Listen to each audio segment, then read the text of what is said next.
வணக்கம் மக்களே! என்னுடைய ரிலாக்ஸ் வித் சித்து இந்த சேனலுக்கு உங்கள் எல்லாரையும் அன்போடு வரவேற்கிறேன். இப்போ நீங்கள் கேட்க போகிற இந்த நித்யா இல்லை தேஞ்சலா கதை நான் எழுதுகிற ஒரு கற்பனை கதை. இதில் வர பெயர்களும் சம்பவங்களும் இடங்களும் யார் மனதையும் புண்படுத்துவதற்காக எழுதப்பட்டது கிடையாது. இன்றைக்கி நீங்கள் கேட்க போகிறது அத்தியாயம் 18. உண்மையை சொல்கிறேன், இது வரைக்கும் நான் எழுதின எல்லா அத்தியாயங்களும் நான் ரொம்ப விரும்பி தான் எழுதுகிறேன். பட் இந்த 18வது அத்தியாயமும் இனி நாளை வரப்போகிற 19வது அத்தியாயமும் எழுதவே எனக்கு அவ்வளோ பிடிச்சிருந்தது. நிச்சயமாக இந்த கதையை முழுசாக கேளுங்க. உங்களுக்கும் இந்த அத்தியாயமும் அடுத்த அத்தியாயமும் ரொம்ப ரொம்ப பிடிக்கும். பிடிச்சிருந்தா உங்கள் கருத்துக்களை மறக்காமல் கமெண்ட் பாக்ஸில் சொல்லுங்கள். கதைக்குள்ளே போகலாமா? கண்ணாடி முன் நின்று தன்னை ஒரு முறை பார்த்து கொண்டாள் மது. நெற்றியின் முன் விழுந்த ஒற்றை முடியை ஒதுக்கியவள் ஈரம் சொட்டி கொண்டிருந்த தன் கூந்தலை டவலால் ஒத்தி எடுத்தவள் இருபக்க காது ஓரத்திலும் முடியெடுத்து அவை இரண்டையும் சேர்த்து கிளிப் போட்டாள். தன்னை மற்றும் ஒரு முறை கண்ணாடியில் பார்த்து கொண்டாள் மது. அவளை ரசிக்கிறாள். முதல் முறை அவளை ரசிக்கிறாள். ரசித்தபடியே புன்னகைக்கிறாள். அறையை விட்டு வெளியில் வருகிறாள். வந்தவள் நடுகாலில் போடப்பட்டிருந்த சோபாவில் அமர்ந்து லேப்டாப்பில் வேலை பார்த்து கொண்டிருந்த ராகவனை நோக்கி நடந்து வர அவனின் அருகில் வரும் முன்னே அவள் கொலுசொலி ராகவனின் காதில் கேட்க ஓசை வந்த திசையை நோக்கினான் அவன். வான நிற காட்டன் புடவையில் வானவில்லின் அழகையே தோற்கடிக்கும் பேரழகில் அவனை நோக்கி நடந்து வந்து கொண்டிருந்தாள் ராகவனின் மது. பெரிதாக ஒப்பனைகள் இல்லை. அவளை அலங்கரிக்க அணிகலன்கள் எதுவும் அவள் அணியவில்லை. இருந்தும் இவ்வளவு அழகா என்று அவன் கண் சுமிட்டாமல் மதுவை பார்த்து கொண்டிருக்க அவளும் அவனின் அருகில் வந்தாள். சிலை போல் அவன் இருக்க என்றாள் மது. சட்டென்று அவன் நிதானித்து கொள்ள தன் அருகில் ஒரு அடி இடைவெளியில் நின்று கொண்டிருந்த மதுவை பார்த்தவன், மது உட்காரலாமே என்று ராகவன் சொல்ல ஒரு சோபாவை காட்ட மதுவும் அமர்ந்தாள். அவளின் நெற்றியை பார்த்தான் ராகவன். 1 செகண்ட், இது வந்துடுறேன் என்று சொல்லி எழுந்தவன் மது இருந்த அறைக்கு சென்றான்.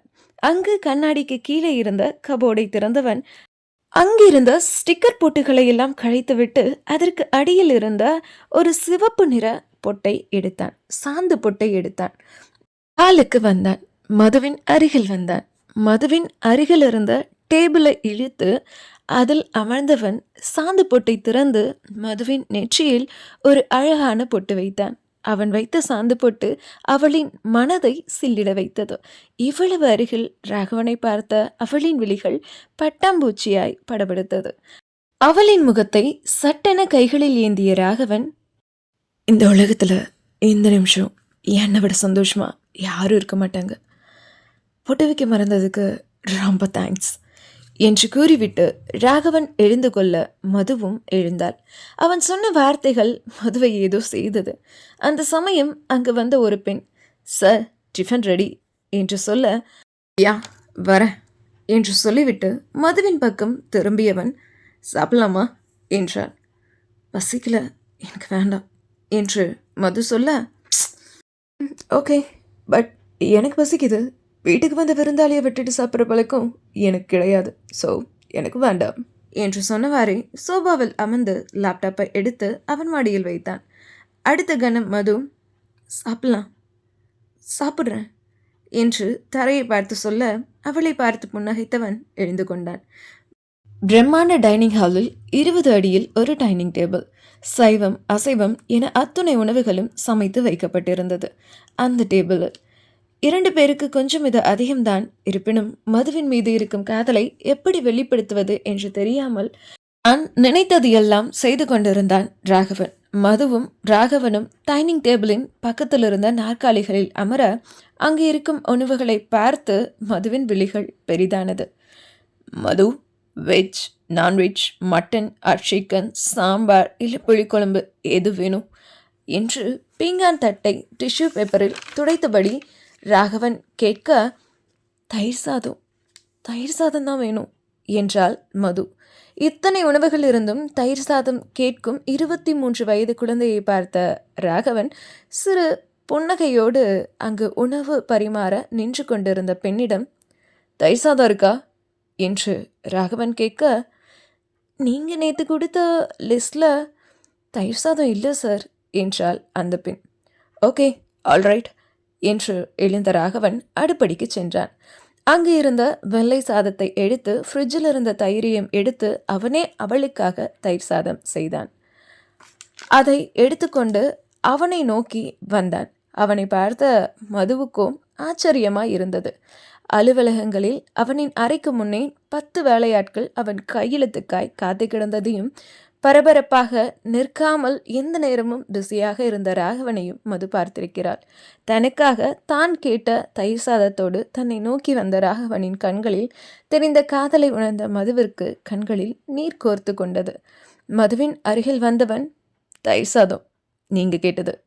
சாப்பிடுங்க மேடம், மை ப்ரிப்ரேஷன். சாப்பிட்டுட்டு எப்படி இருக்குதுன்னு சொல்லுங்க" என்று தான் ரெடி செய்த தயிர் சாதத்தை மதுவிற்கு பரிமாறினான் ராகவன். மதுவிற்கு பரிமாறிவிட்டு தானும் அமர்ந்து சாப்பிட ஆரம்பித்தான். சாப்பிட்டு கொண்டே, "சாப்பாடு எப்படி இருக்குன்னு சொல்லவே இல்லையே" என்று ராகவன் கேட்க, "எனக்கு 6 வயசு இருக்கும். அப்போது அம்மா எனக்கு இருந்தாங்க. அவங்க இருந்த வரைக்கும் நான் அவங்க கையால் அதிகமாக சாப்பிட்டது இந்த தயிர் சாதம் தான். அவங்க செஞ்சு கொடுத்த மாதிரியே இருந்தது. ரொம்ப நல்லா இருக்கு" என்று மது சொல்ல, சாப்பிடுவதை நிறுத்திவிட்டு மதுவை பார்த்த ராகவன், "மேடம் சரின்னு சொன்னால் இதே தயிர் சாதத்தை நான் வாழ்நாள் முழுதும் செஞ்சு கொடுக்க தயார்" என்று ராகவன் மதுவிடம் சொல்ல, அவளிடம் பதில் எதுவும் வரவில்லை. அமைதியை மட்டுமே பதிலாய் கொடுத்தாள் மது. அந்த சமயம் வாசலில் ஒரு சத்தம். "ஐயா, நம்ம கெஸ்ட் ஹவுஸில் இருக்க பொண்ணுக்கு பிரசவ வலி வந்துடுச்சு, சீக்கிரம் வாங்க ஐயா" என்று வாசலிலிருந்து ஒருவன் சத்தமிட்டு கொண்டிருக்க, சாப்பிட்டு கொண்டிருந்த ராகவன் எழுந்து கெஸ்ட் ஹவுஸுக்கு சென்றான். கூடவே மதுவும் சென்றாள். "என்னாச்சு?" என்றபடியே ராகவன் அந்த கெஸ்ட் ஹவுஸுக்குள் உள்ளே சொல்ல, "சார், சமீலாவுக்கு டெலிவரி பெயின் வந்துடுச்சு, என்ன பண்ணுறதுன்னு தெரியல" என்றான் பிரதீப் அவனை நோக்கி வந்தபடியே. "ஹா, நான் இங்கே இருக்கேன் பிரதீப், நான் இங்கே இருக்கேன்" என்றபடியே பிரதீப்பின் பக்கம் சென்று அவன் கைகளை பிடித்தான் ராகவன். பிரதீப்பிற்கு கண்கள் தெரியாது. அவன் ஒரு ஹிந்து. அவன் மனைவி வேற்று மதத்தை சார்ந்தவள். அவளுக்கும் கண் பார்வை கிடையாது. ராகவனின் அலுவலகத்தில் தான் இருவரும் வேலை செய்கிறார்கள். அவர்களின் காதலுக்கு எதிர்ப்பு தெரிவித்தனர் அவர்களின் பெற்றோர். ராகவன் தான் அவர்களுக்கு திருமணம் செய்து தனது கெஸ்ட் ஹவுஸிலேயே தங்கவும் வைத்திருக்கிறான். பிரதீப்பின் மனைவி வழியில் துடிக்கும் சத்தம் கேட்டு அவள் இருந்த அறைக்குள் மது சென்றாள். வழியில் அந்த பெண் கதறிக்கொண்டிருந்தாள். பனிக்குடம் உடைந்திருந்தது.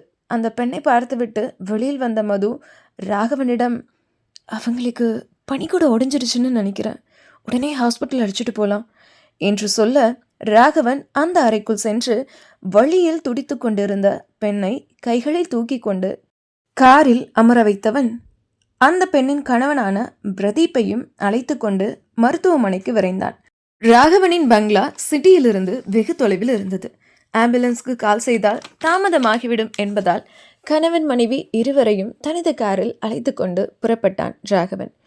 காரின் பின் இருக்கையில் பிரதீப்பும் அவனது மனைவியும் அமர்ந்திருக்க, மதுவும் ராகவனும் முன்னே இருந்தனர். போகும் வழியெல்லாம் தன் மனைவியை திட்டிக் கொண்டே வந்தான் பிரதீப். "இதுக்கு தான் நமக்கு குழந்தைய வேண்டான்னு சொன்னேன், நீ தான் கேட்கல, இப்போ பாரு, நீ தான் கஷ்டப்படுற" என்று புலம்பியபடியே மனைவியை பார்த்தான் பிரதீப். "நம்ம காதலுக்கு ஒரு அடையாளம் வேண்டாமா? நம்ம உறவுக்கு ஒரு பரிசு வேண்டாமா? உங்களோட பிள்ளைய பெற்றுக்கிறதால அந்த வலி கூட எனக்கு சுகம்தான். எனக்கு எதுனா ஆனால் கூட இந்த பாப்பா உங்களுக்கு துணையாக இருக்கும்" என்று பிரதீப்பின் மனைவி சொல்ல, "வாய மூடு, உனக்கு எதுவும் ஆகாது, உனக்கு ஏதாவது ஆனால் நானும் உன் கூடயே வந்துடுவேன்" என்று பிரதீப் சொல்ல, இதை கேட்டுக்கொண்டு முன்னால் அமர்ந்திருந்த மதுவும், "அப்படியெல்லாம் சொல்லாதீங்க, உங்களுக்கு எதுவும் ஆகாது, நீங்கள் நல்லா இருப்பீங்க. உங்களோட பாப்பா இந்த உலகத்தை பார்க்கும். பட்டாம்பூச்சி, பனித்துளி, மலர்ந்த மலர்கள், மலை, கடல், வானம் எல்லாத்தையும் உங்கள் பாப்பா பார்க்கும். அவன் மூலமாக நீங்களும் இந்த உலகத்தை பார்ப்பீங்க. உங்கள் உலகம் ரொம்ப அழகாக மாறும். நீங்கள் 2 பேரும் 100 வருஷம் சந்தோஷமாக இருக்க போகிறீங்க" என்று அவர்களின் பேச்சை கேட்டுக்கொண்டு கோ டிரைவர் சீட்டில் அமர்ந்திருந்த மது சொல்ல, பின்னிருந்த இருவர் முகத்திலும் புன்னகை மலர்ந்தது. ராகவன் சார், மேடம் யாரு என்று பிரதீப் கேட்க, உங்க மேடம் தான் என்று சிரித்தபடியே ராகவன் சொல்ல, அது இல்லை அது என்று மது வாயெடுக்க, அதற்குள் பின்னால் இருந்த பிரதீப்பின் மனைவி பேச ஆரம்பித்தாள். மேடம், நீங்கள் ரொம்ப கொடுத்து வச்சவங்க. எங்கள் ராகவன் சார் மாதிரி ஒருத்தரை இந்த உலகத்தில் பார்க்கவே முடியாது. கண் இல்லாமல் குருடர்களாக இருந்தோம் நாங்கள். கண் இருந்தும் எங்கள் பெற்றவங்க மதவெறி பிடிச்ச குருடர்களாக இருந்தாங்க. ராகவன் சார் மட்டும் இல்லைன்னா எங்கள் வாழ்க்கை என்ன ஆகி இருக்குமோ நினச்சாலே பயமாக இருக்கு. நீங்கள் ரொம்ப கொடுத்து வச்சவங்க மேடம். எங்கள் சாருக்கு தங்கமான மனசு. நீங்கள் அவங்களுக்கு மனைவியாக அமைகிறதுக்கு ரொம்ப கொடுத்து வச்சிருக்கணும் என்று வலியுடன் துடித்து கொண்டிருந்த பிரதீப்பின் மனைவி சொல்லி முடிக்க, மருத்துவமனையும் அதற்குள் வந்துவிட்டது. பிரதீப்பின் மனைவி அழகான பெண் குழந்தையை பெற்றெடுத்தாள். மருத்துவர் வந்து பிரதீப்பின் பெண் குழந்தையை அவனது கையில் கொடுக்க, என்னோட குழந்தைய முதல்ல சார் தான் வாங்கணும், என் குழந்தைய அவர்கிட்ட கொடுங்க என்று பிரதீப் சொல்ல, இல்லை பிரதீப், நீங்கள் வாங்குங்க ப்ளீஸ் என்று ராகவன் சொல்ல, இல்லை சார், நீங்களே வாங்குங்களேன், என் குழந்தைய முதல்ல நீங்கள் தான் தூக்கணும் என்று பிரதீப் கட்டாயப்படுத்த குழந்தையை வாங்கினான் ராகவன். இனம் புரியாத ஒரு சந்தோஷம் ராகவனுக்கு. குழந்தையை பார்த்த ராகவன் மதுவையும் பார்த்தான். மதுவின் முகத்தில் அப்படி ஒரு சந்தோஷம். ராகவனை நினைத்து அவளுக்கு பெருமையாய் இருந்தது. பெங்களூருவில் யாரிடமும் அதிகமாய் பேசாத, அன்பு காட்டாத, சிரிக்காத, இயந்திரம் போல வாழ்ந்து கொண்டிருந்த ராகவனாயிவன் என்று ஆச்சரியமாய் பார்த்தாள் மது ராகவனை. பிரதீப் மற்றும் அவன் மனைவிக்கு தேவையான எல்லா உதவிகளையும் செய்துவிட்டு மதுவும் ராகவனும் மருத்துவமனையை விட்டு கிளம்பினர். இரவு 10 மணி இருக்கும். ராகவனும் மதுவும் கிளம்பும்போது யாரும் இல்லாத சாலையில் ராகவனின் கார் பயணித்து கொண்டிருந்தது. அந்த நேரம் மழை தூறலும் விழுந்து கொண்டிருந்தது. ராகவன் காரை ஓட்டி கொண்டிருந்தான். மேனுவல் கியரில் ராகவன் கையை வைக்க, அவன் கைகளின் மேல் மதுவும் தன் கையை வைத்தாள். சட்டென்று காரை நிறுத்தி அவளை பார்த்தான் ராகவன். உங்ககிட்ட கொஞ்சம் பேசணும் என்றாள் மது. ஒரு நிமிடம் அமைதியாயிருந்தவன், பேசலாமே என்றவன் காரை விட்டு இறங்கினான். மதுவும் காரை விட்டு இறங்கினாள். பௌர்ணமி நிலவு இரவையும் பகலாக்க முயற்சி செய்து கொண்டிருக்க, காரை விட்டு இறங்கி நடந்த ராகவனின் பின்னே நடந்தாள் மது. அவனை பார்த்து கொண்டே நடந்தவளின் கால்களை அலைகள் தழுவ எதிரே பார்த்தாள் மது.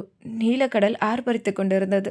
அந்த கடற்கரையில் யாருமே இல்லை. ராகவனும் மதுவும் மட்டும் தனித்திருந்தனர். அலைகளை வெறித்தவாறே சில நிமிடங்கள் நின்றிருந்தாள் மது. கடற்கரையில் அமர்ந்திருந்த ராகவனோ பௌர்ணமி நிலா அழகா, அவளின் காதலி அழகா என்று ஆராய்ச்சி செய்து கொண்டிருந்தான். ஏதோ பேசணும்னு யாரோ சொன்னாங்க என்றபடி மதுவின் அருகில் வந்தான் ராகவன். ஏதோ யோசனையில் நின்று கொண்டிருந்த மது அலைகள் மோதி சென்ற வேகத்தில் தடுமாறி கீழே விழப்போனாள். மறுநொடி ராகவனின் கரங்கள் அவளின் இடையை வளைத்து பிடித்து அவளை தாங்கியபடி நின்றிருந்தான் ராகவன். கீழே விழுந்து விடுவாளோ என்ற பயத்தில்தான் அவன் அவளை பிடித்தான். அவள் இன்னும் பயந்து அவனின் டிஷர்ட் காலரை இழுத்து ஒரு கையால் பிடித்திருந்தாள். நிலவின் ஒளியில் அவனின் தெய்வதை அவனது கரத்தில். ஏதேதோ எண்ணங்கள் அலைமோதியது அவனது எண்ணங்களில். ராகவ், இது தப்புடா என்று அவனை கட்டுப்படுத்தி கொண்டவன், பார்த்து நில்லுங்க மேடம், விழுந்துற போறீங்க என்று சொல்ல தன்னை நிதானித்தவளாய் ராகவனை விட்டு விலகி நின்றாள் மது. அடுத்து இந்த கதையில் என்ன நடக்கும், மது ராகவன் கிட்ட என்னதான் சொல்ல போறா அப்படிங்கிறதெல்லாம் அடுத்த அத்தியாயத்தில் பார்க்கலாம். கண்டிப்பாக இந்த அத்தியாயம் உங்களுக்கு பிடிச்சிருக்கும்னு நினைக்கிறேன். பிடிச்சிருந்தா சப்ஸ்கிரைப் பண்ணிக்கோங்க.